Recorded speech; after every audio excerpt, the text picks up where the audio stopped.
Dia a dia e quase minuto a minuto o passado era atualizado.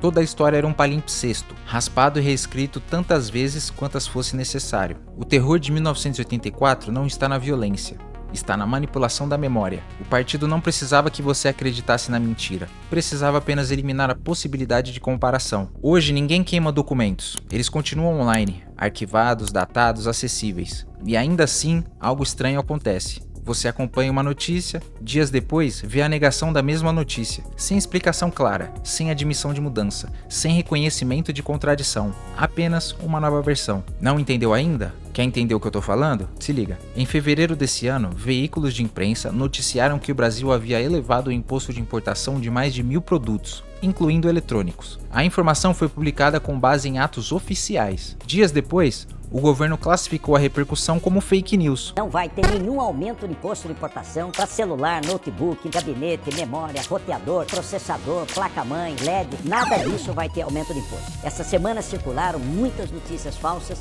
vídeo que inventa história para assustar as pessoas. Mas o aumento continuou vigente. Não foi revogado, não foi cancelado, ele permaneceu. Então deixa eu ver se eu entendi. O aumento foi noticiado, houve discurso dizendo que era exagero ou fake news, e agora o aumento continua mantido. E eu faço uma pergunta simples: se o aumento está mantido, aonde estava a fake news? Em 1984 isso teria um nome: retificação. Outro exemplo, no começo do governo, a taxa das blusinhas, primeiro houve uma sinalização de isenção para compras internacionais até $50, ou seja, ia se aumentar as compras acima de $50, mas até 50, imposto zero. Depois, o governo voltou atrás e taxou as compras até $50 também. Percebe o cinismo desses caras? É uma ausência clara de admissão. A versão anterior simplesmente se dilui. Eles fingem que nada aconteceu. Não tem retratação, não tem um meia-culpa, apenas uma nova narrativa, que é vomitada na sua cara. Um outro caso que aconteceu, em fevereiro de 2024, durante a entrevista na Etiópia, o presidente brasileiro, Lula, comparou o que ocorria em Gaza com algo que só aconteceu quando Hitler resolveu matar os judeus. O que está acontecendo na faixa de Gaza com o povo palestino não existe em nenhum outro momento histórico. Aliás, existiu quando Hitler resolveu matar os judeus. Óbvio que a declaração gerou uma repercussão bizarra. Lula, obviamente, foi acusado de comparar a prática de Israel ao Holocausto, o que para qualquer um que tem um mínimo de interpretação é verdade. Mas, posteriormente, com a maior cara de pau do universo, ele afirmou que a palavra holocausto nunca havia sido utilizada. Primeiro que eu não utilizei nem a palavra holocausto. O holocausto foi a interpretação do primeiro-ministro de Israel, não foi minha. Ora, mas só um idiota para acreditar nessa versão. Mas a questão é que sim, o paralelo histórico foi estabelecido, mas depois foi reinterpretado, como ele bem quis. Percebe como é o mesmo mecanismo? Uma fala produz um sentido, depois esse sentido é redesenhado, ele é modificado. E o sentido anterior é como se ele nem tivesse existido. E parte do público passa a defender a nova versão automaticamente e ignorar completamente a versão anterior. E aí então nós temos um problema surreal, onde não conseguimos mais estabelecer um paralelo com a verdade e nem com a racionalidade. Voltamos ao estado de psicose coletiva. Em janeiro de 2023, foi a vez do Banco Central. Lula diz que a autonomia do Banco Central é bobagem. Posso te dizer com a minha experiência, é uma bobagem.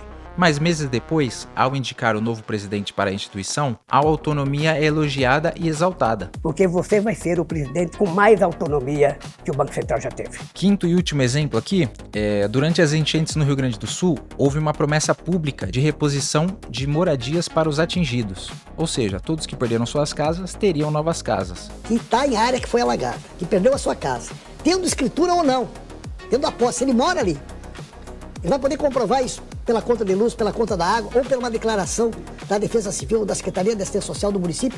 Nós vamos garantir uma casa para essa pessoa. Posteriormente, programas foram encerrados ou modificados, e a versão anterior simplesmente ignorada por completo. E o mais bizarro é que o primeiro anúncio recebeu manchetes, foi elogiado amplamente e defendido pelo seu gado. Já o encerramento da proposta, a parte ruim, recebeu apenas uma notinha de rodapé, passou batido. Talvez você nunca tenha nem visto essa notícia, ou talvez você estivesse ocupado demais brigando por alguma outra coisa ou xingando alguém na internet. Percebe o padrão? Não é mais necessário destruir documentos, eles continuam lá disponíveis.